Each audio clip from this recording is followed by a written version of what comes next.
നമ്മൾ ശ്രദ്ധിക്കൂ പറഞ്ഞൊന്നും അവർ ശ്രദ്ധിക്കില്ല. അല്ലാതെ നമ്മൾ അവിടെ പോയിട്ട് കയറി ചെന്ന് കൊടുത്തു കഴിഞ്ഞാൽ പുലി മടിയിൽ പോകുന്ന പോലെയായിരിക്കും അന്നത്തെ ദിവസം. അവർ വേറൊരു വൈബിലായിരിക്കും ഉണ്ടാവുക. കാരണം തീരെ ചെറിയ കുട്ടികളാണെങ്കിൽ സൂപ്പർ അടിപൊളിയായിരുന്നു.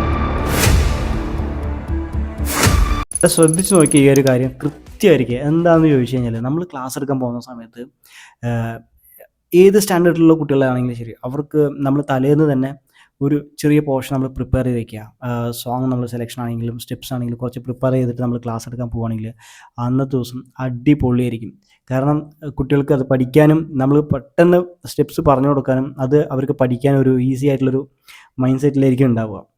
അല്ലാതെ നമ്മൾ അവിടെ പോയിട്ട് കയറി ചെന്ന് കൊടുത്തു കഴിഞ്ഞാൽ പുലി മടിയിൽ പോകുന്ന പോലെയായിരിക്കും അന്നത്തെ ദിവസം. എന്താണെന്ന് ചോദിച്ചു കഴിഞ്ഞാൽ നമ്മളൊരു വൈബിലിരിക്കും, അവർ വേറൊരു വൈബിലായിരിക്കും ഉണ്ടാവുക. കാരണം തീരെ ചെറിയ കുട്ടികളാണെങ്കിൽ സൂപ്പർ അടിപൊളിയായിട്ടുണ്ടാവും.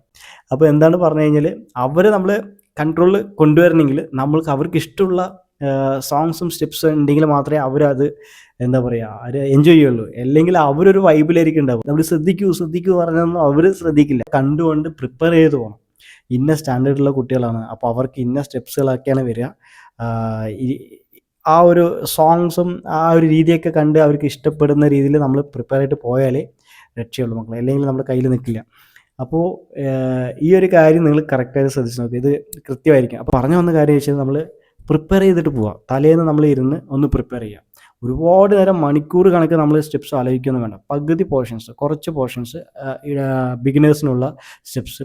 ചിലപ്പോൾ നമ്മളുടെ കഴിഞ്ഞ വർഷങ്ങളിലൊക്കെ അറ്റൻഡ് ചെയ്ത കുട്ടികളായിരിക്കും. അപ്പോൾ അവർക്ക് റിപ്പീറ്റഡ് ആയിട്ടുള്ള സ്റ്റെപ്സ് കണ്ട് ബോറടിക്കാതിരിക്കാൻ വേണ്ടിയിട്ട് അവർക്ക് വേണ്ടിയിട്ടുള്ളൊരു 5 സ്റ്റെപ്സ് 6 സ്റ്റെപ്സ് ഒരു ക്ലാസ്സിന് അറ്റൻഡ് ചെയ്യാൻ പറ്റുന്ന രീതിയിൽ റിപ്പീറ്റഡ് പ്രാക്ടീസ് കൊടുക്കുക. അപ്പോൾ അങ്ങനെയൊക്കെ ചെയ്തിട്ട് പോവുകയാണെങ്കിൽ ഫസ്റ്റ് ക്ലാസ് നമുക്ക് നല്ലൊരു ഇംപ്രഷൻ നമുക്ക് ഉണ്ടാക്കിയെടുക്കാൻ പറ്റും. ഓക്കെ, ചെയ്ത് നോക്ക്, കറക്റ്റായിരിക്കും.